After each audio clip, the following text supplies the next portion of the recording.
Hello, beautiful people and fellow whiners, and welcome to another episode of A Little Something to Whine About, where we whine while we whine about life, relationships, culture, and more, because sometimes you just need to whine a little. It is fourth Sunday. God, yep, you know what it is. Because we about to talk church today. Let us pray, okay? It's fourth Wednesday, though, for real. But in real life. But we won't consider it for Sunday because I can't. So grab a glass of your favorite red, white, rosé, apple juice, sparkling cider. Join us on the couch. Make sure you come on over to YouTube and give us a look and a holler if you would, or check us out if you're on your favorite podcast platform. Come on over to YouTube and help us reach 500 subscribers before our first anniversary, which is Cinco de Mayo. May 5th. We didn't intentionally do that, but that's another drinking holiday, so I guess it works out. We're here. Okay. So that's what it is. Yes. Hello, everybody. Yes, we are here for all of the cheersing holidays. That's what I'm going to call it. Cheering holidays. How are you guys doing? I know I can't hear your response, but I hope that you're doing well this week. Yeah, you saw me doing the intro, doing a whole little adjusting thing. Yep. And this is how it goes. So if you're ever thinking about doing a podcast, just know these things happen. And we will whine about that another time. I hope you guys are having a wonderful, wonderful week. So the topic this week, this is our fullest the culture. And one thing we know about our culture is the Lord. You be in church? Amen. You to shout. We bees in church, okay? I love the song that I know most people hate when the dude, I can't even think of the artist's name. He made a song about being in church. He was like, I grew up in the church. My mama, father was in the church. Went to Sunday morning in the church, Wednesday morning in the church, like everything. I think the name of the song is actually called We in the Church. Like, it's hilarious. It's hilarious. But for all of us churchgoers, us real churchy, grew up churchy people, we understand the song, which is probably why it annoys us a little bit, because it kind of it might be a little bit of a trigger. A little bit, because we was in that sucker all the time, okay? The building was where we were at, okay? So because that is such a big part of who we are, or a big part of our culture, of course, for the culture, we're going to whine about it, okay? We're going to whine about it. And today, more specifically, we're going to whine about ministry. Both of us have participated in ministry, and we have seen the ups, the downs, the ins and the outs of such. So we want to just touch bases on a little bit, whine a little bit about it. But of course, as you know, before we do it, we got to pour our glasses. So, in honor of Black History Month, Siobhan, let us know what's blind. Blind. I don't think he's blind. I don't think he's blind. This isn't a Stevie Wonder wine. It's not. Black. Not blind. Black. Black, brown, whatever you want to call it, person of color. Wine are you sipping on today? If I'm not mistaken, I think we both have the same brand. We do have the same brand. Yay! It is the LVE Legend Vineyard exclusive.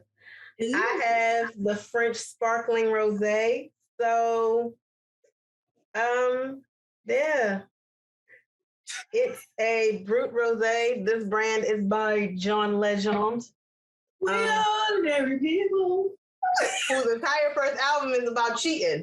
Just so everyone's clear, in case y'all forgot. I mean, I love the album, but that joint is on my repeat. Okay, it's a great album. It's just every song. I think I realized, like, by song 5, I was like, "There's a pattern. There's a pattern happening here, guys." You got anyway. I think I got to like 6 or 7 and was like, or it might not even have been like the first time. It might have been like, oh, it wasn't the first time for me. Time. I was like, wait a minute. Yeah, it wasn't the first time I heard it. The first time I heard, the first time you listen to an album, you're just going through to see if they all bops or not. Right. The second time I was like, wait a minute, something's weird about this, but I couldn't figure out what it was. And like around time 4, I was like, every song. Okay. And like I get it. However, still love him as an artist. Oh yeah, him and his all of that. Jamie Foxx still did the best impression of John Legend to He does. But so she has the rosé, the brut. No, the French sparkling rosé, which is a brut rosé. Okay, and I have the Chardonnay. It's one of their signature series, Chardonnays. So, he signed the cork, like it has his signature on it. Like this is very well polished, let me get it out the light so y'all can see it a little bit. Like it's real clean. I like this. I like the design. I was excited. We are very cultured, and when I say we, I mean us, brown. I have declared myself today. I heard something on the radio, and I was like, I like that. I am not brown. I'm not black because I'm not. I'm golden. So I used to tell people, I told people in high school, my high school husband, who's gay, my gay husband in high school, I said something one time about, I'm not black or brown. I am what did I say? Toasted mocha with toasted caramel with a cherry undertone. Because honestly, that's like really what it is.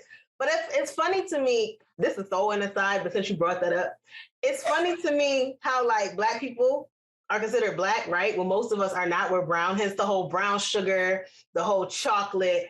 But then when people talk about black and brown people, brown automatically is equated to Latinos. But I'm like, but y'all realize that that the people you call quote unquote black are not actually black, right? Like I get the origins of that in a lot of ways when you were grabbing African slaves and they were all like, most of them were super dark. So I get that. But we, their descendants, most of us not that. I'm not saying you don't have the dark chocolate in the swirl. I'm not saying that that's not in the culture. It is. But that's not even the majority of us, quite frankly. Most of us it's not. And even most of the darkest of dark of us who some people like to call us black, blue, purple, them dark people, which I'm going to be honest with you, I freaking love them because, side note, a lot of their skin is like, oh my God, can my skin be like you? And I mean like texture, smoothness, consistency. It is gorgeous. But anyway, we are good for digressions here too. So if this is your first time, just subscribe, hit this like and subscribe button, join in on the conversation. We are good for the digressions at any point in time. But yes, to sum this up, we love all shades of us. But from now on, I will be writing on any application other than golden. Just so you know, that's public service announcement from Ty Michelle. So, I think I always check other. I check black if convenient. I check other if convenient.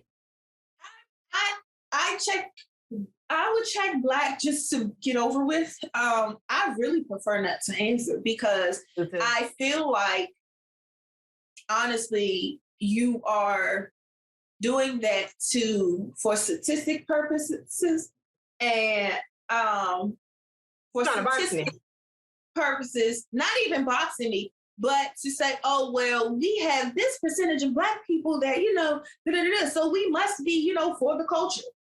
That don't mean that. Or these black people are doing this the most. And that you don't need to know what I'm doing. I feel like it's another way of, which it is, counting and tracking our movements. And in all honesty, you shouldn't be trying to count it because I'm black. You know what I'm saying?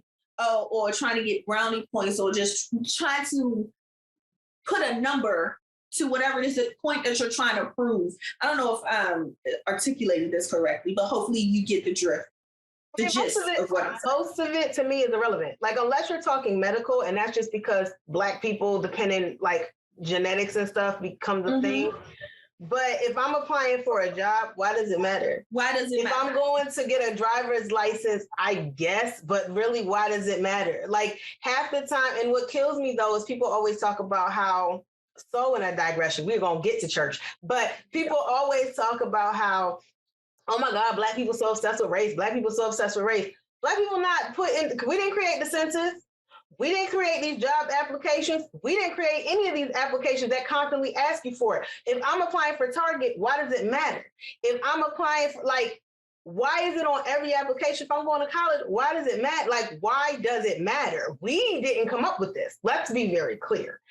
So that's my thing. I usually either checked other for like ever, or I didn't answer. Matter of fact, the last census, and I did it online. Like, I didn't even get to do, I couldn't do it on paper. I think I did it online, and they asked, or maybe it was the paper one. I don't remember.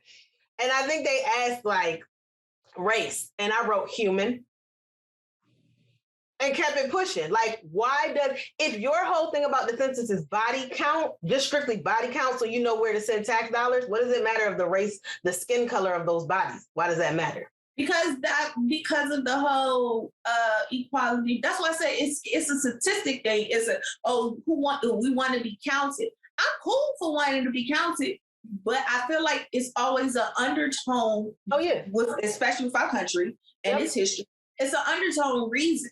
And for a lot of things, it's just not necessary. Nope. It's not necessary to know if I'm Black, white, Mexican, Puerto Rican, you know, any of that. It's not necessary, especially if I'm deaf qualified, or if I fit, if everything else fits. You know what I'm saying? What color I am should not matter. And believe it or not, people, well, we all know this, us who pay attention know that plays a part. Oh well, the diversity thing in jobs. Oh well, we have 20 Black people working here. So right, because then you're checking boxes. You're not really worried about what I'm bringing to the table. Other than my skin tone, and that's insulting. It is. That is, because one, I didn't choose this. Granted, I love it, but I didn't choose it. So why is it a determining factor of anything? Right. Period. So that's our rant on that. That's our Black History Month rant. It's the fourth. It's fourth Wednesday. It's the end of the month. We decided, we're gonna we gotta get it out. And I'll be honest, if you are going to be very familiar with this community, our fellow whiteness. You are going to hear us talk about our Blackness, our goldenness all the time, because we live this each and every day of our lives. Yes, we are. So this is not something that you opt to hear. Just go down in the box. Just skip to the part that you want to hear. It's a timeline. It's a timeline. So just you ain't gotta leave. You just skip over this part. But if it really bothers you, what's that song that's out now? Unfollow. Unfollow. It's a whole thing right now. And it's okay. We love you too. And as you go exit out the room. But anyway, let's get into this here topic of ministry. So I have a question, Siobhan. How many ministries have you been a part of? One. And I did not grow up in the church for context. I was always I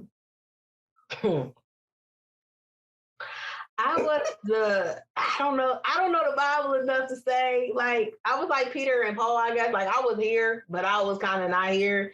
And I was always the one, like, I think I always identified with Peter, because I'd be like, yo, Jesus, like, you sure you really want, when he was like, I want you as my disciple, you sure?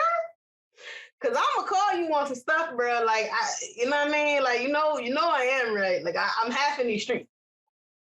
So, like, but I wasn't really in the streets. I was in dance class. But I didn't really church. I didn't church. So, according to church folks, anything outside of the building was the streets. like I was an honorary member because I was in and out. Like my history with church is a little complicated, but I've served on one ministry, though I have danced a bunch of times in church. I did a wedding once. I was, guest dancer for some stuff, but I've only served on one. Okay. Well, I have been in church for as long as I can remember, but I wasn't. So I feel like I was a church girl-ish. And I say ish because I was there a lot. But I'm gonna be honest, at a young age, when I paid attention, I was like, God scared me. When I was younger, like I was like, he's so scary. But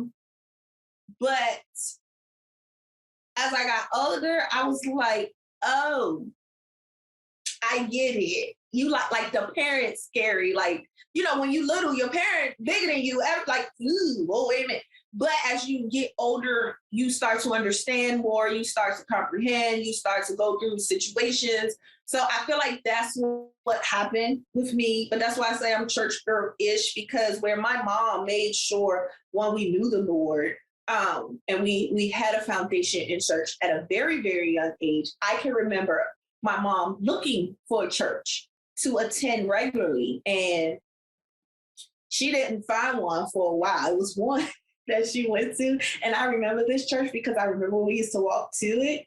It was one that she went to. She never joined the church, but we went there because it was local. We didn't have a car, so we were able to walk. And until my mama saw this lady do this like flipped out Holy Ghost, but it wasn't the Holy, like we seen the Holy Ghost, but it wasn't that Holy Ghost. It was a different ghost that jumped up in this lady. And I remember seeing, you remember bits and pieces, like it's a fuzzy picture. And I remember my mother saying that day, yeah, this is it. Like, never went back. I don't even think, matter of fact, I think the church, matter of fact, I know it is. It's tore down, like it's gone. I can't remember the name of the church, like nothing. That's how young I was. And then we didn't go to another church for a while until we found what is now Jericho City of Praise. I went there when they was in DC on Douglas Street. So, and at that time I was about 7 or 8. And it was there where the churchy girl started to develop, where I had my first experience with joining a ministry at a young age. I joined the dance ministry. I sung in the choir. I wanted to be an usher, but at the same time, I didn't, because that meant I had to stand up. And that was too much for me. I thought about it. My mom was in the choir, and that was my first experience with ministry. And as a young child, for me, that was my reason for going to church.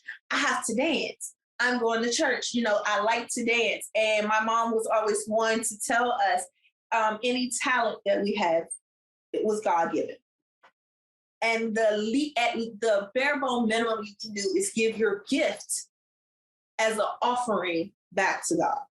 So I knew my natural gift was dancing. I could hold a note. So I was like, okay, they got ministries for this. 1 + 1 is 2. This is what you do.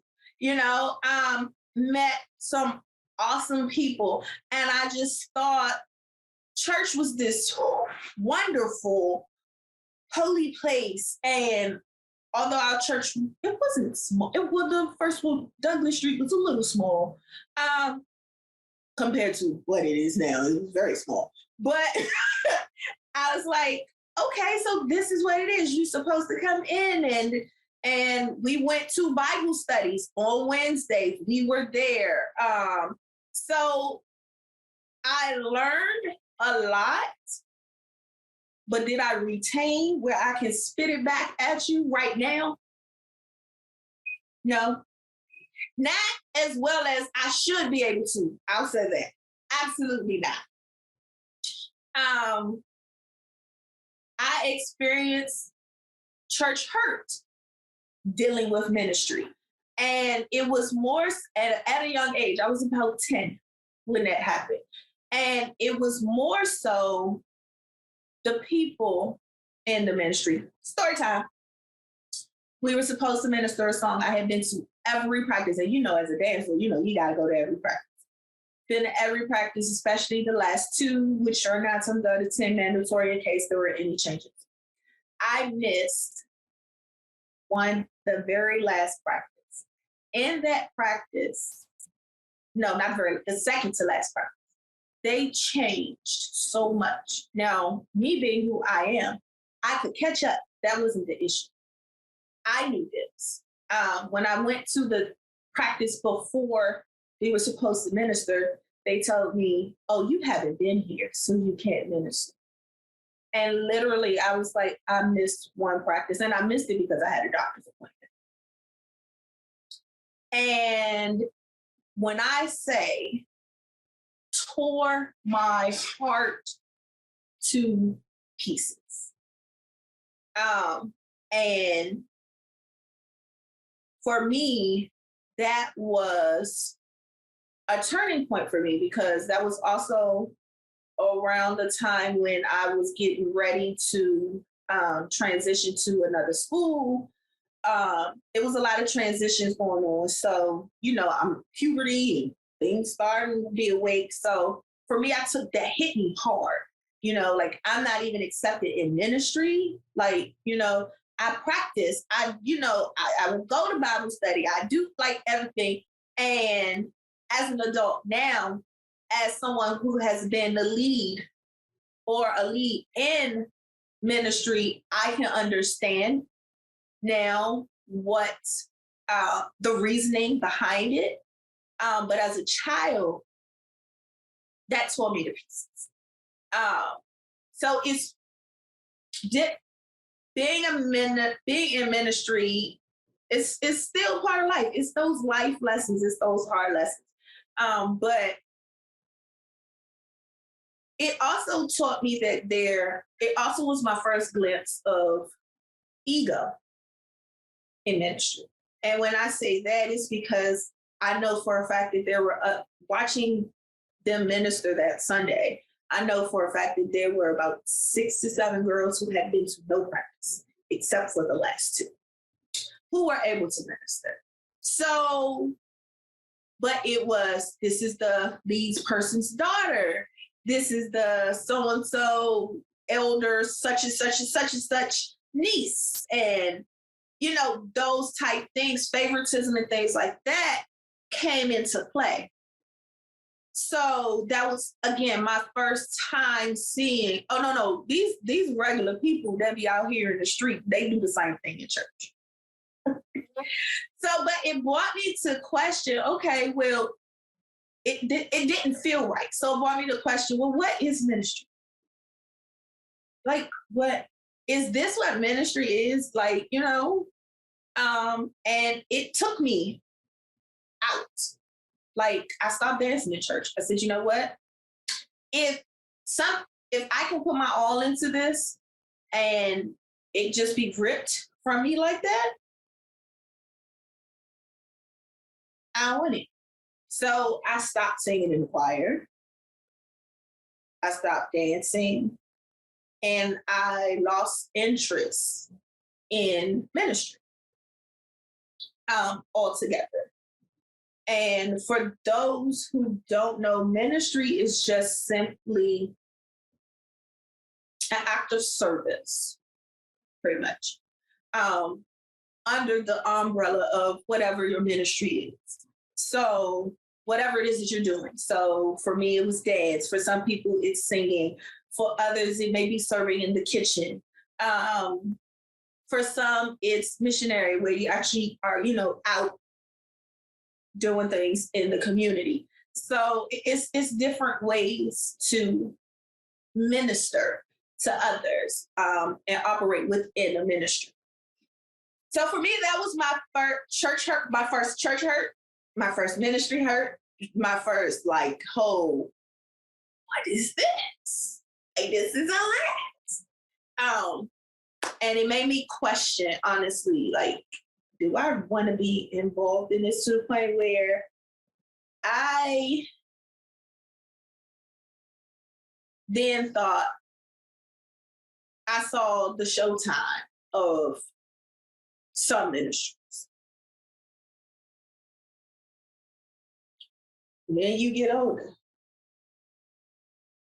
and you start really like realizing like, oh, these real people in ministry. I stopped going to church and I didn't go back to church till I was like solidly going back to church. So I was in Malachi was here. Let's put it that way. That's what happened. So that's how long from about the age, as far as active in ministry. No, I'm lying. Because we went from Douglas Street to Landover, and that was an entire thing. When Jericho became Jericho City of Praise, ooh, I was there. But at that point, I was only operating in the youth choir. I ended up getting saved and baptized and, going through that whole process. But I only operated in the singing part of ministering in the choir. And Lord knows, once we got from the baby choir, the Joys of Jericho, to the teen, honey, and you start seeing them puberty things and the egos and I'm this, I am the star of the choir. I was like, whoa, I'm just here because I can sing a little hoo, hoo, hoo. Like, I just want to give God back what he gave me. Like, what is this? And then eventually I said, yeah, I'm done. Yep. This is not what I want. The he say, she say, and this is why I say I was church-ish because I wasn't there. Like, when like the church kids had like the sleepovers, and I wasn't going to that. So I said, want me to go over the house. I won't go to that either. I didn't want to be bothered. So I was like in the ministry, but on the outside, I always felt like outside. Even to the point where now, well, not now, nothing now. As an adult, when I joined the ministry at Reed Temple, which is the next church that I actually joined, Reed Temple AME, when Pastor Washington was there. I tried to stay on the outskirts to the point where I didn't want to be in leadership. God pushed me into leadership. I didn't want to be. But the one thing I will say that I learned in that ministry is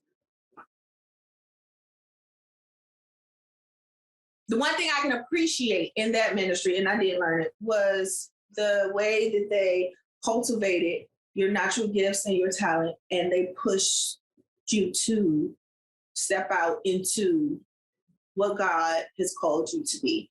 If you're supposed to be in leadership and where you're supposed to be in leadership, that's the one thing that I can appreciate, well, at least for us, the dance ministry.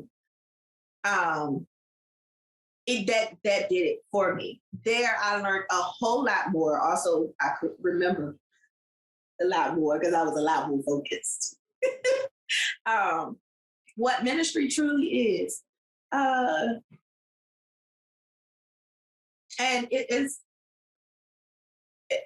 ministry is a lot. because you have to protect yourself. You have to protect your spirit, and you have to stay connected to God no matter what. And staying connected to God could be a simple devotion every day, just dedicating that time to Him, just to hear and allow Him to go, okay, this is what I need you to do, move this way, go that way. This is what you're going to avoid, and to stay connected as a unit. I feel like in that ministry, I was, because of who I am, I like to stay in the back. I get pushed in the front, but I like to stay in the back. I still felt like an outsider in the inner circle. I still felt like an outsider. But I feel like a lot of that was because what happened in my childhood. But even in me feeling like, okay, ambulance, being on the outside, I felt like the dance ministry itself, because dance in church, it's a whole nother thing. But the dance ministry was treated like stepchildren. Like, who? Oh, yeah, sprinkle them in a little bit. And one thing when you're in ministry of any sort, which you can't do,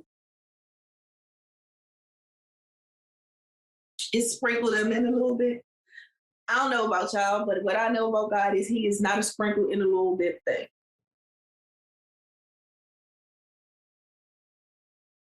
Period. Like, you can't go, oh, yeah, just top that off. No, that's not how He operates. That's one thing I know through my life experience. You can't, oh, I'm gonna just sprinkle a little God on you. That's not how that goes. That's not how He works. But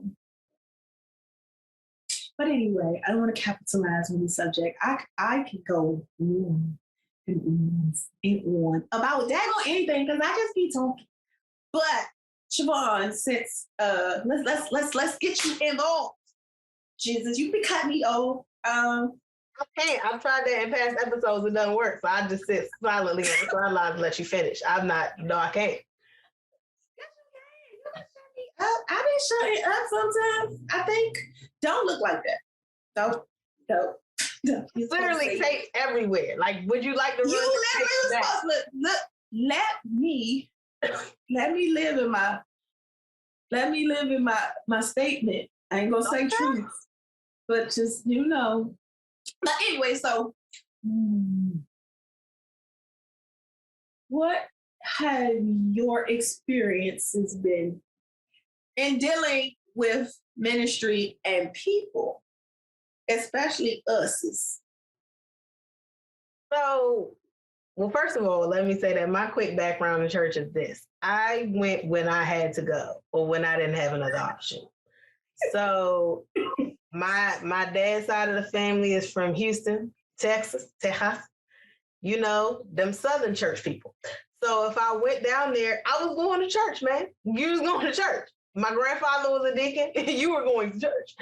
I didn't have an issue going to church. It wasn't something that my parents pushed on me when we in New York, but that's because both my parents grew up in the church. Like, you will, because again, my parents came from Southern parents. My grandparents on both sides are Southern. You will be in church.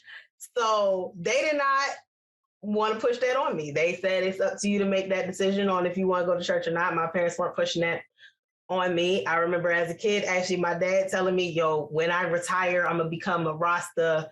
And my dad was going to be a Rasta and smoke weed. Like, that's what his goal was when he retired. I don't think he succeeded in that, but whatever.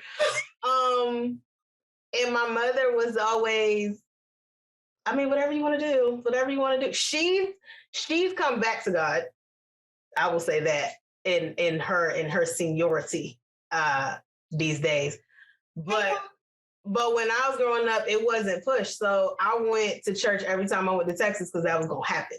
So in Texas, I've been around the Houston area. I've probably been to no less than 8 churches in the course of my childhood. Granted, I was only in Houston like every other year growing up. So, you know, there were some places, I will say that there were some words from some pastors that have stuck with me. There was one, my Aunt Faye took me to church with her, and her pastor was the real deal, man.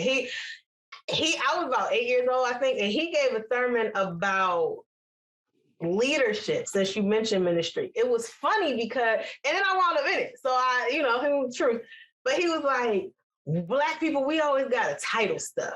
Like, you can't just have the choir. You got to have the men's choir and the women's choir and the first men's choir and the second men's choir. Like, we always got to level it. And I was like, yo, that's real. We do that, don't we? But like, that kind of word where somebody's speaking something that could apply outside of ministry or outside of church life has always been the stuff that I've gravitated toward. And I understand that, that's what's supposed to be stated, but he said it in such a realistic way, in such a relatable way, that me at 8, I was like, y'all don't even go to church like that. But I can think about some people in my school that they can't just be, because we had a choir in our school. I'm a choir. I'm first choir. I'm second soprano. First soprano. I'm first soprano. Right? Like I'm in the all school choir and the middle school choir. I'm not, and I mean, I wasn't that person, but I got it because even in elementary school, I was in an all school band, and I wound up, because of where I was in talent wise, I ended up in the middle school band, which I really wasn't even supposed to be in there because I was like 5th grade. But my teacher was like, you're a prodigy, you're going in there. So she was really sad because I only did flute for like a year and I made all these accomplishments. But marching band, like, you can't, but it was relatable to when the dude said it. So I was like, I'm here with you. Then middle school, my best friend, I have a history of my best friends being church people. We'll get to that. My best friend in middle school went to church, and so anytime I stayed at her house, we were getting up and going to church. If her mom was getting up and going to church, and this is when she lived in the city. Her mom moved to the suburbs, not as much. But when her mom lived within the city limits, we were in. If I stayed with her, we were in church. Her church, like I walked down the aisle to get saved. I never got. Let me say that also. I walked down the aisle to get saved 3 times, never been saved once. Anyway, wait. Do you know how they do invitation? You know invitation. Right. They invite you down. I've been invited. I've gone thrice in my life. Did you say the words? I said the words when I was like 12, but then the whole, like baptized thing, that's not. Okay, just because you're not baptized doesn't mean you're not saved. That's a misconception too. But I don't know. But there are like steps. Because this is the other thing that I say. There are steps, and then it depends on if you talking Baptist steps or you talking these people's steps. Like, that's the other part about this. Like, most of the churches I've been to have been Baptist by name. But people, I've also been to Mass. Let me tell you, I've been to Mass twice. And that was with my Aunt Erica. Love her. Love. She's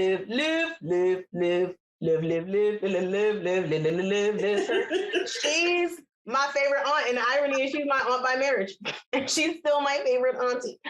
I went to Mass with her. Let me tell you that if it weren't for all the crap that goes on in Catholicism, y'all, I'm sorry, guys. I'm sorry. It's too much stuff with y'all. Y'all got too much. But if it weren't for all the other, I would have been Catholic after the first time I went to Mass. You want to know why? 45 minutes? 45 minutes. I said, we're done? She was like, yeah. Hold up. I looked at the clock when we got in the car. I said, yo, it took us 5 minutes to get out of there. Like, we got here at like 10. It's not even 11. We're done? Are you saying, like, we got to come back, right? Like, there's an afternoon version of this. She's like, no. Sign me up, okay? Because every time I come to Houston, I'm sitting in these 3-hour Baptist lectures. Oh, you're going to be there, okay? When they say we go to church, it is a day event, okay? Jerko, we had an 11 o'clock service. I promise you, if you got out before 3, right? Listen, okay. Me and Temple they had a 9. The 9 a.m. was done by 10, so because they had to do the 11. The 11 ran till 3. Let me tell you. But anyway, so that was my thing. That was middle school. My best friend was in church. I went to church with her. Then she moved to suburbs, stopped going to church.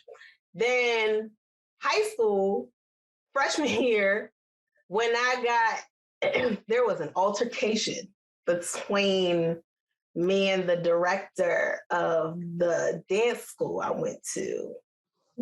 More so, there was a true altercation almost an altercation between her and my mother. But there was an incident, let's say that. There was an incident in which I basically was like, you know what? I'm going to leave. So I left the studio around February. So that meant February to June. It was too late to join another school because everybody now was getting ready for recital time, end of the year performance. So I couldn't join another school. So my friend, like, probably my best friend in the school, one of two, my Black best friend in the school, because I had a white one, Stacy, I had a Black one, Tamika. Tamika was like, well, you want to come with me to church? Why not? So I went with her to church, Wednesday Bible study, Sunday service, because I ain't had nothing else to do, guys. So I was in church.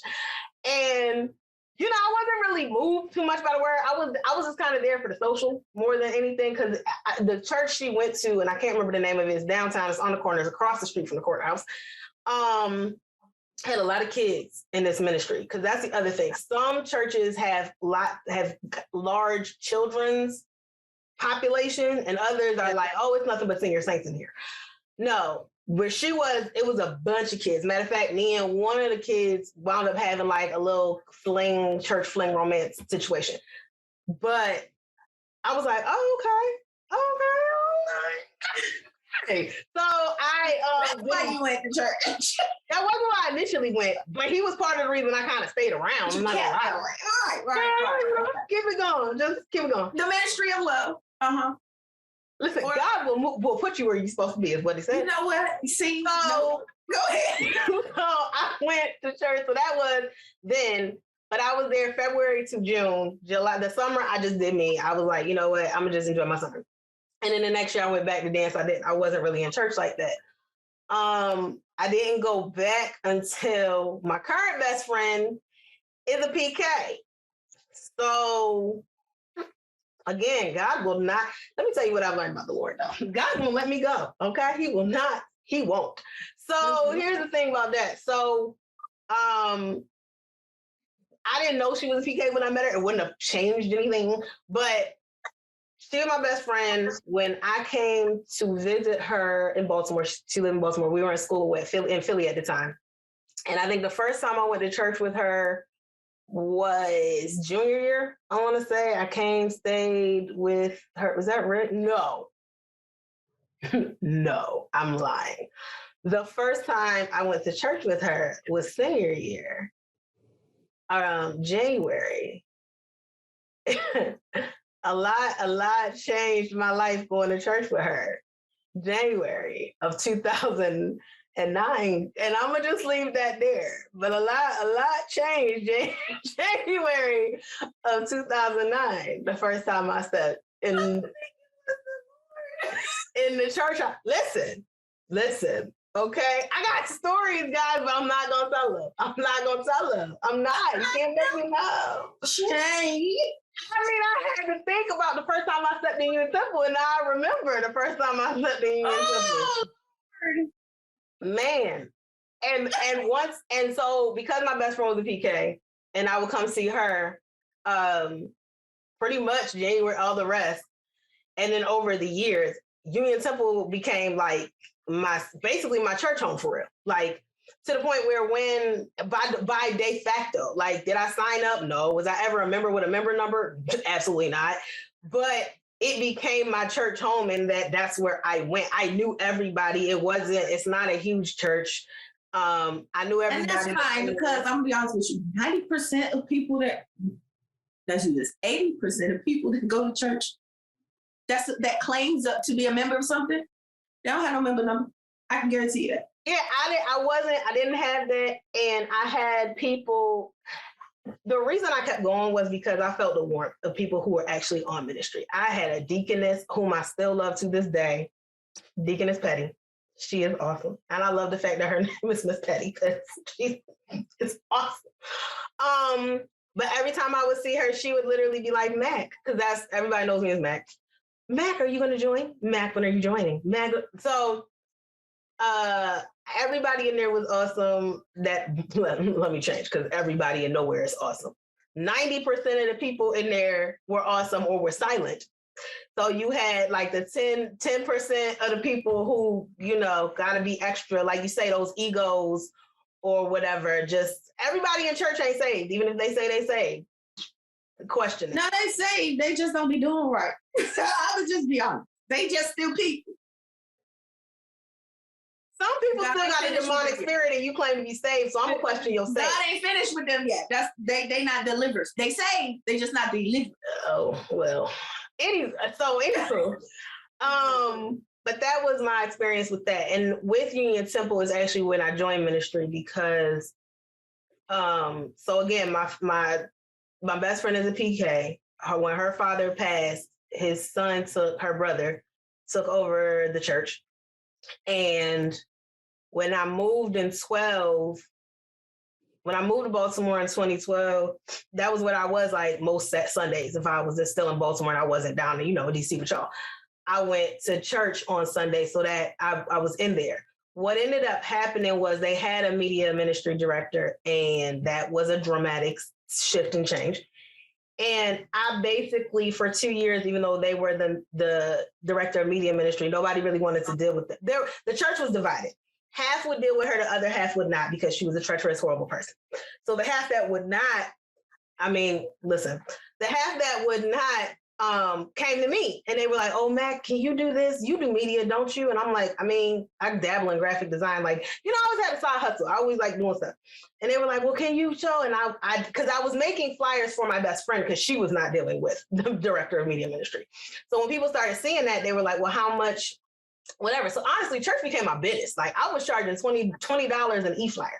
And this was back in like 2013, 14, 15, when Facebook was still popping, and like e-flyers were new at that point. Like, they weren't what they are now with all the Canvas and the this, that, and the third, and all of this Adobe and everything. It wasn't that.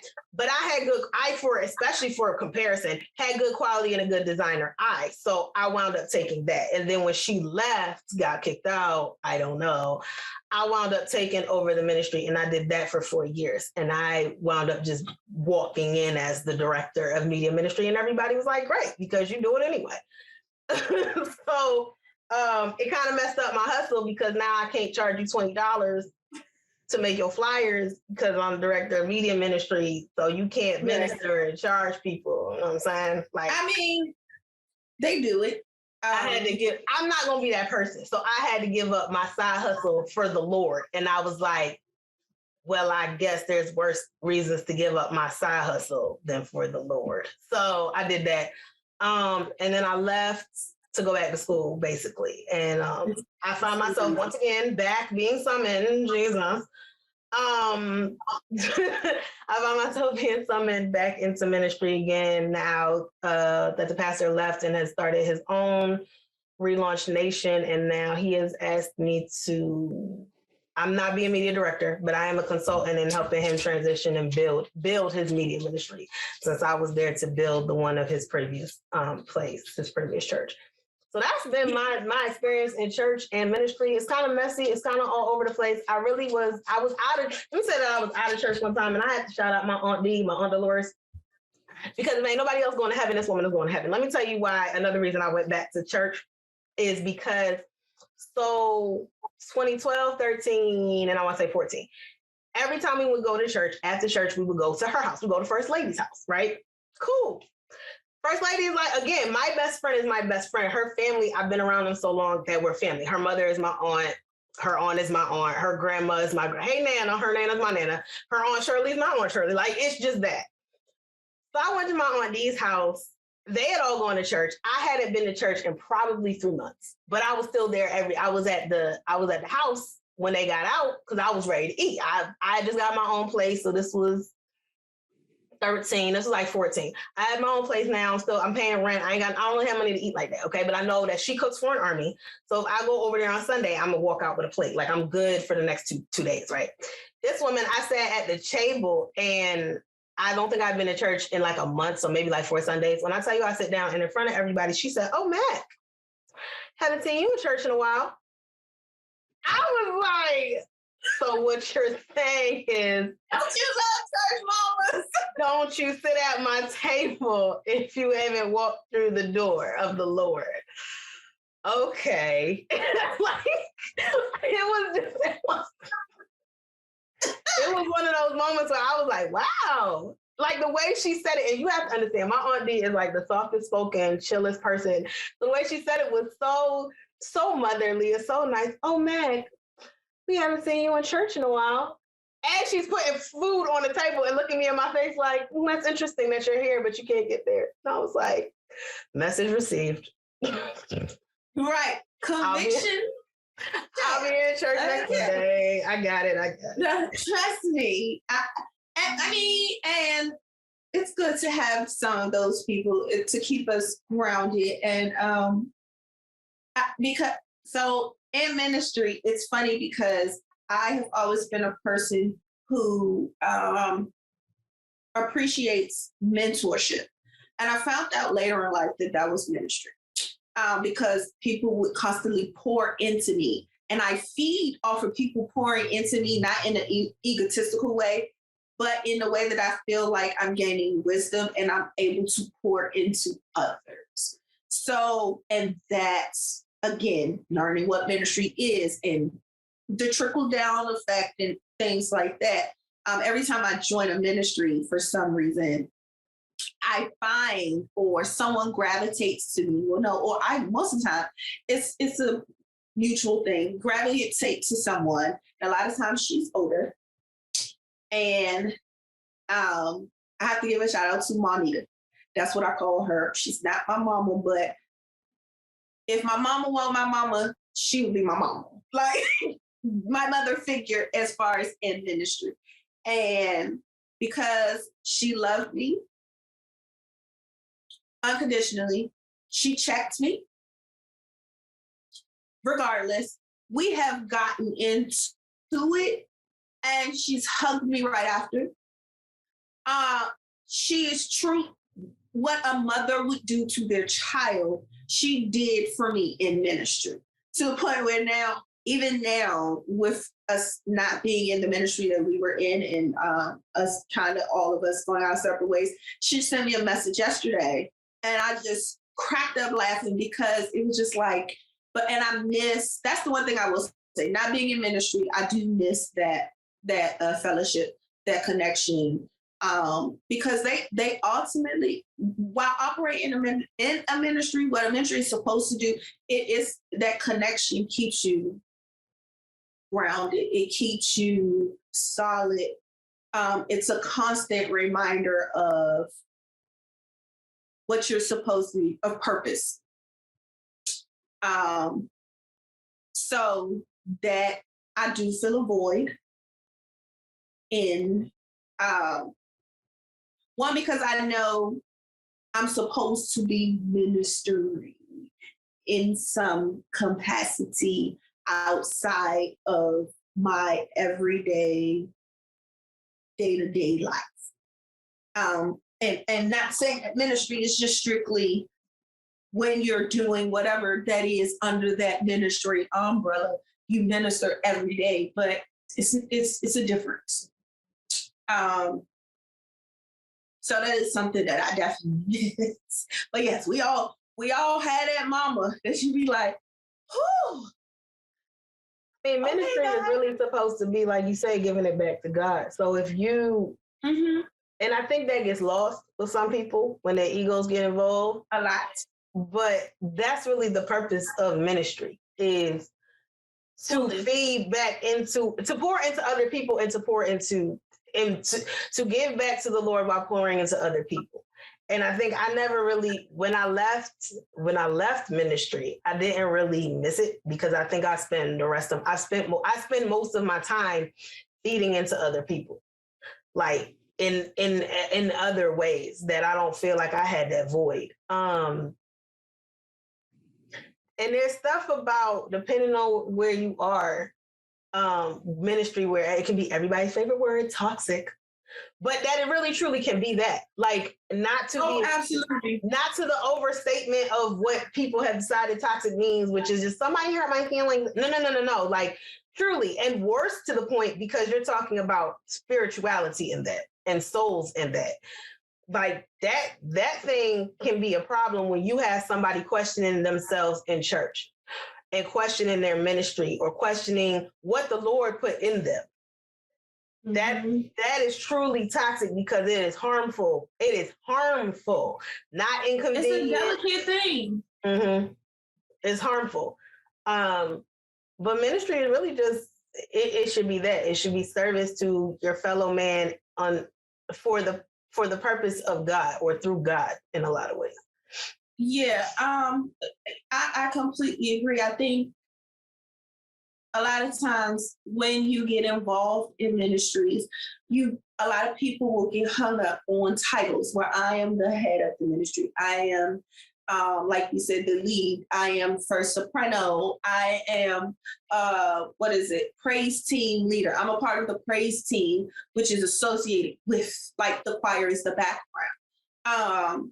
We get caught up in those things. And I think that while we're operating in ministry, it is important for our leaders to keep those things in check. But we also have to remember to show grace to our leaders as well, because they are just like us.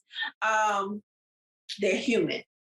So the accountability piece is major when dealing with how ministries are supposed to operate. And unfortunately, when it doesn't often go check, depending on people and their quote unquote titles, we get tied up in them. And I am one who truly believes in the title. And I believe in the title for very specific reasons. One, everybody can't be the leader. You have to be able to identify the leader and who to go with for certain things. However, just because you have that title or you don't have that title does not mean that that is the only thing you operate in. Being involved in a few ministries, that's one thing that I learned. No, for a long time, I didn't carry the title of choreographer, nor was it a thing that I kind of desired. Realistically, in the beginning, it wasn't. I just wanted to help and then go back and back. I was good back here. I'm good to help break things down, teach, cool, whatever you need to do, but I didn't want a title. And I didn't want a title because with titles come responsibility. And with responsibility comes accountability. And for some people, they want the responsibility without the accountability piece. So you can't have one without the other. And I also have this thing, when people get titles, people get beheaded. That's the other thing. Titles come with attention as well. And certain things I just don't want attention in. And that was one of my reasons for one, I was accustomed to going to big churches, being raised in one. But two, when I attempted to go to a smaller church, the amount of attention that was paid to me in my personal life, and not in a positive way, in I'm being nosy, messy way, I said, yeah, this small church thing, I can't do. I'll go to a big church where I am just a simple number. I can go in, do what I need to do between me and the Lord, and I can leave. And that was my mentality for a long time. As I continued to operate in ministry, did desires of certain things as far as leadership come about later?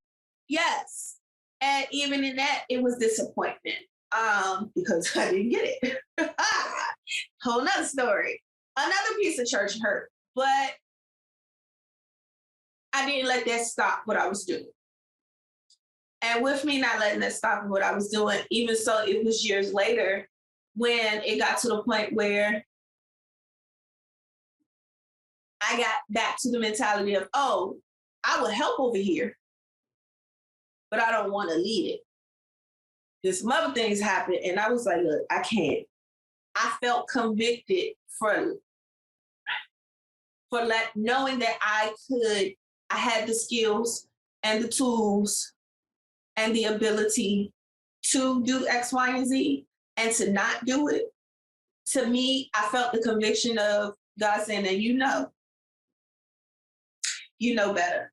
And I'm like, God, but I don't want to be in front of anything like this because I didn't want the responsibility. Not the accountability piece didn't bother me. The responsibility, the being responsible. I'm already responsible for my own children, and their souls, but to be responsible for other people in that manner, in that capacity, I didn't want. And he was like, okay, but this is where I need you. And remember, I am with you. So those were the constant confirmations that I was receiving, which is why I stepped into the place of leadership that I did. And he definitely did. And I definitely saw him working and moving and growing in the babies that I were over top of. I saw him doing things as far as me and teaching me different things. And then it got crazy and chaotic. And I said, okay, Lord, I know you don't operate in confusion. This Confucius is not you. So I'm going to step back. And honestly, he said, okay, because it was a lot of other things that were going on with a transition of a major church. It's a lot that goes on, and it became a lot to the point where when leadership steps down unexpectedly, and I'm not talking about your spotlight, look at me, I am, I mean true and honest leadership, people who care about what you're doing as a whole. No things in and outside, hey, I can't do this. And then the people who are supposed to be over top of that leadership, nothing. As a sub person, when you take that leader out, there's somebody, who's supposed to be up here that's supposed to say, hey, wait a minute, I'm not going to let y'all fall. Let me come in. The leader that's supposed to lead, when they didn't come down and say, and you let a whole ministry fall to the wayside, I can't.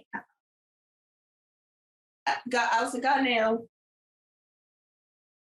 I think that's the problem with ministries, with some ministries. I think the issue that I've seen with ministry, and I prefer smaller churches, but that's a while for another time, big versus small churches, megas and minis. But to the point of ministry is leadership is always important, whether in business, whether in your household, whether in church, it is. And I think the issue that comes is people aren't as ready to leave a church because of what it means and what it symbolizes and what it is. There have been so many studies that have said people will quit a job. People say people don't quit jobs. Most people don't quit jobs. They quit managers, AKA you quit leadership, middle management at that, but they quit their leaders.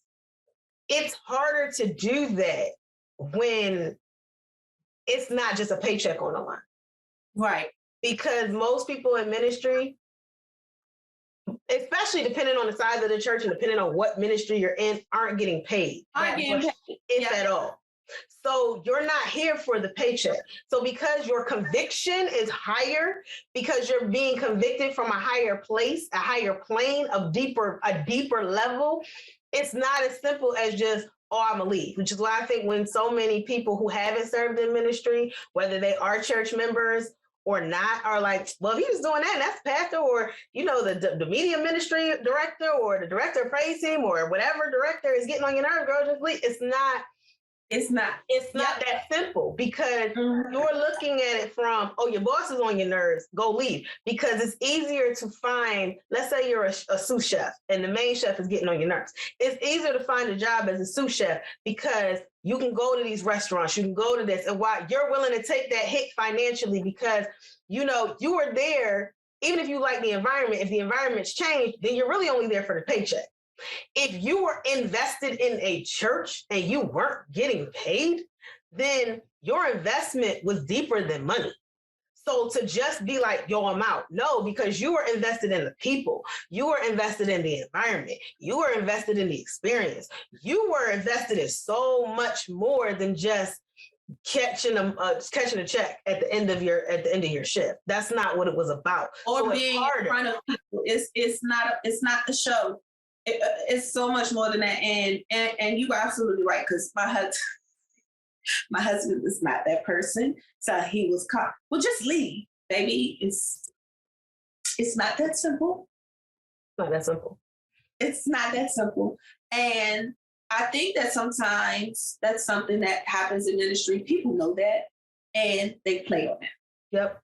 They play on that vulnerable piece. And look, we understand you're human, you're faulty. Okay, we all fall short. And please know that.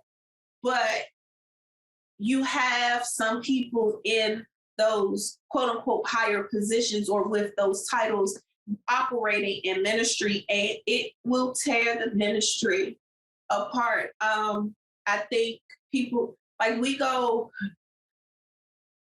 to understand church hurt is real. Church hurt is so real. And when you operate in a ministry of any sort, it hits deeper because it's your free time that's invested. And yes, do we know that we do this for more than just, the surface level? This is a way of me offering this back to God. This is what we're supposed to pour out into. We understand that completely, but we're still human.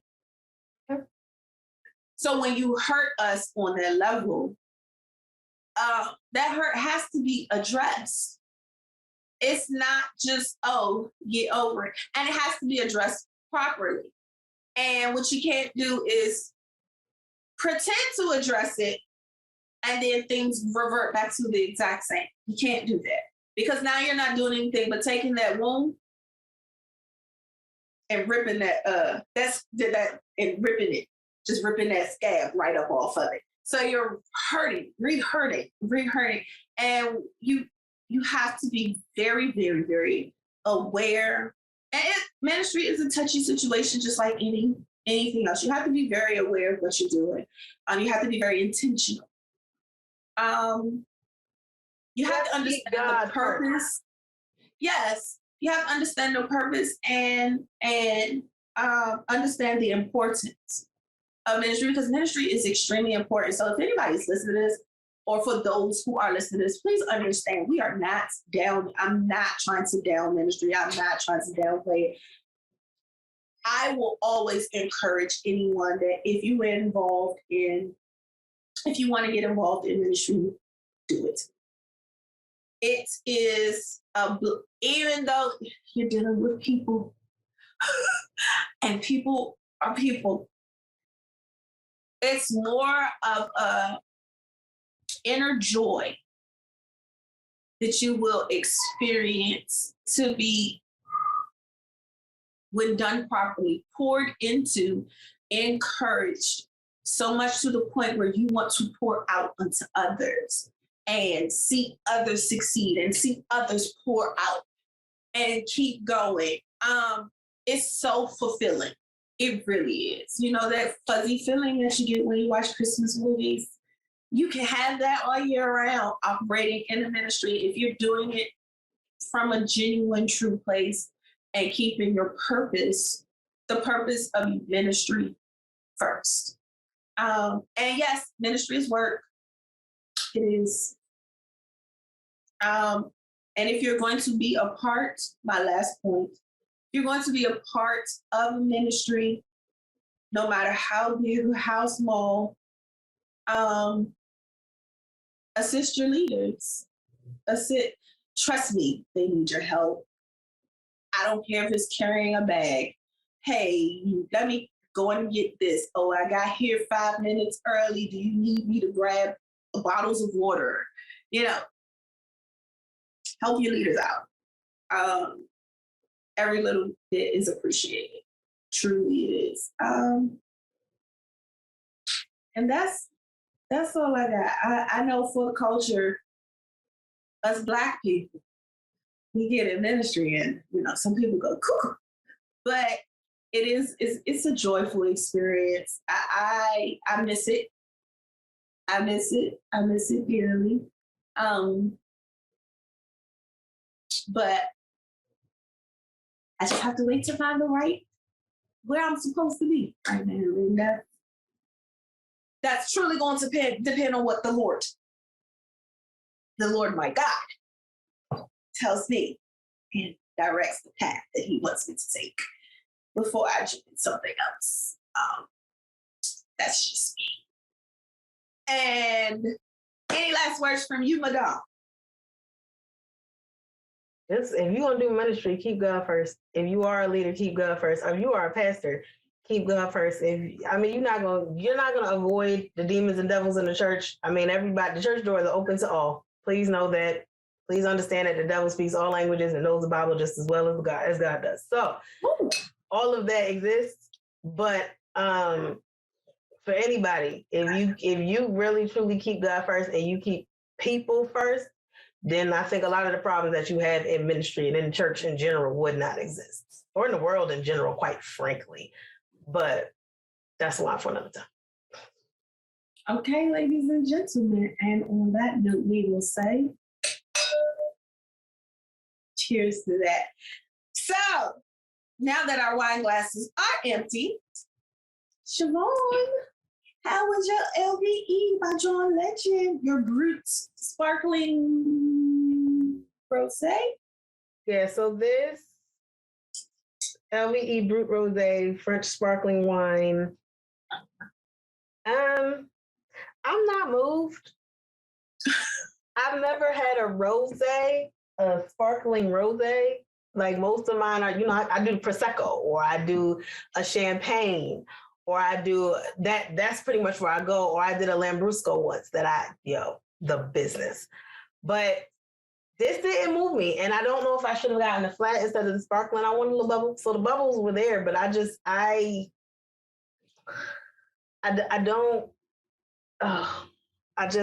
hold on, y'all. Good Lord. Okay. It doesn't, my camera doesn't want to show y'all. It's pretty bottle, but I can't, no. It's 11.5% alcohol by volume, which I guess that's great. So it's not too bad on that front. It's dry, of course. It's just it's dull. Like, it didn't have any flavor of its own. Like, you drink a good Prosecco or a good champagne, and it's got that dry, that bubble, that bite, and then there's something under it. There's nothing under this. Like, to me, I wasn't moved. I don't. And when I see sparkling or rosé, I'm thinking celebration. This wouldn't be a great celebration. It's like that party that you got invited to, but you didn't really want to be there. Like for somebody's birthday, but you like, I don't really mess with them too hard. I don't really rock with them too tough.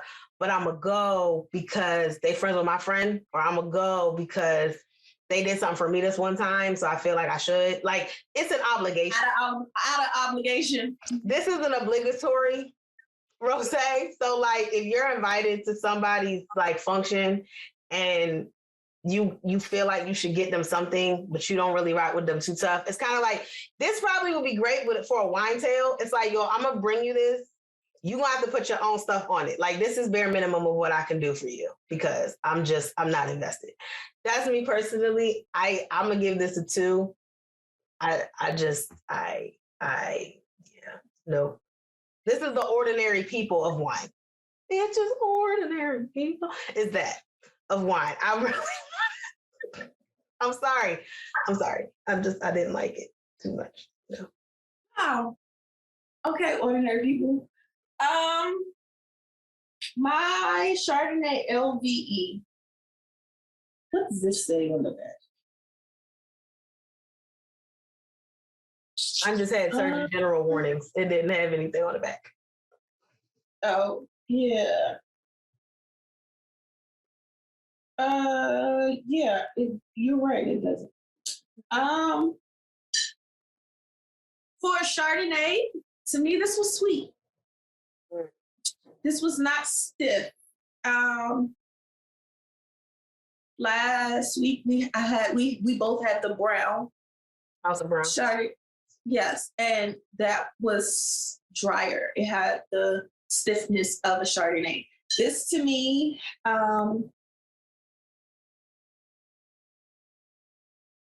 it was okay. It was clean. I will say that it did have a clean taste. I do taste the oak in it. It's not a memorable Chardonnay.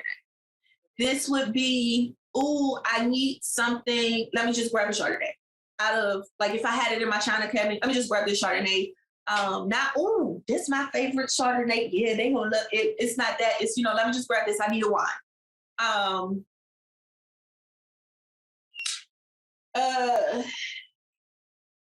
My rating for this is it's gonna be a 2.5.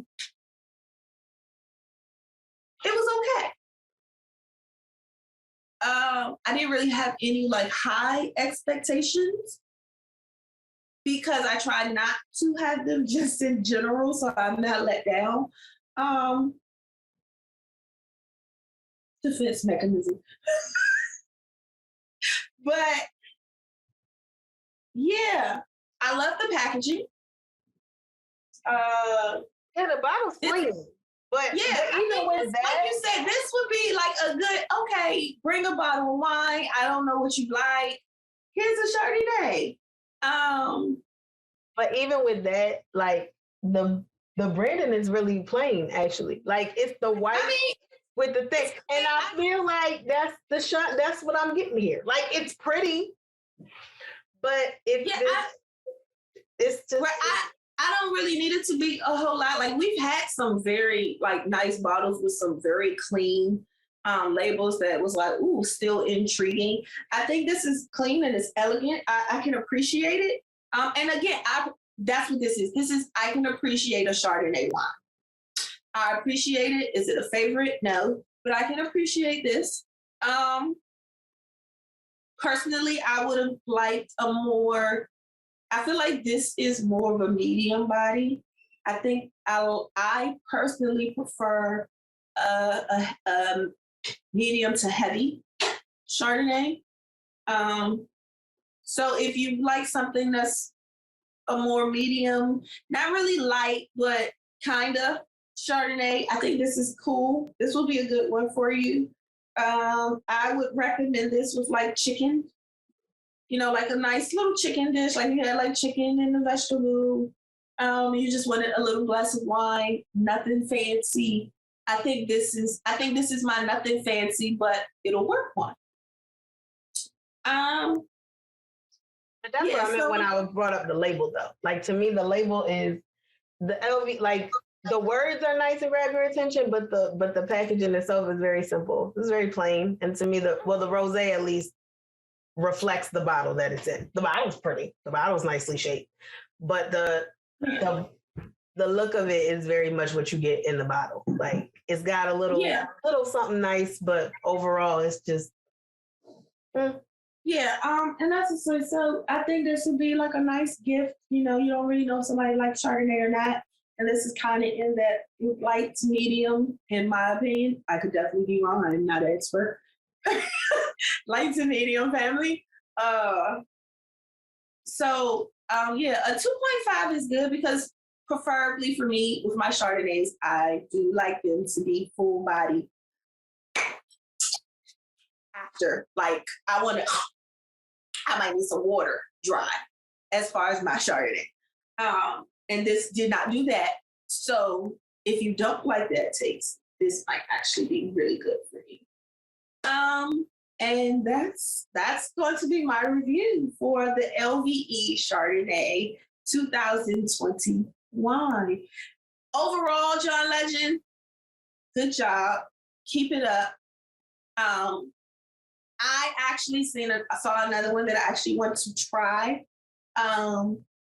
So, keep it up. Hey, do your thing.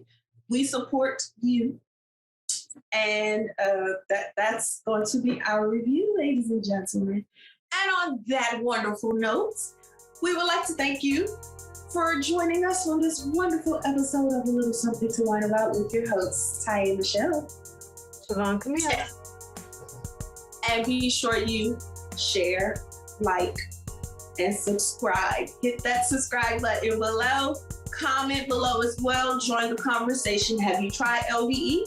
If you have, which wine did you have? Let us know. Do you recommend anything else or anything else from this brand? Or do you have another African Black brand that you would want us to try? Excuse me, golden. Brand that you would want us to try? Suggest it in the comments below. Be sure to follow us on Instagram at A Little Something, the number 2, Wine About. And as always, there's nothing wrong with a little wine. Ooh.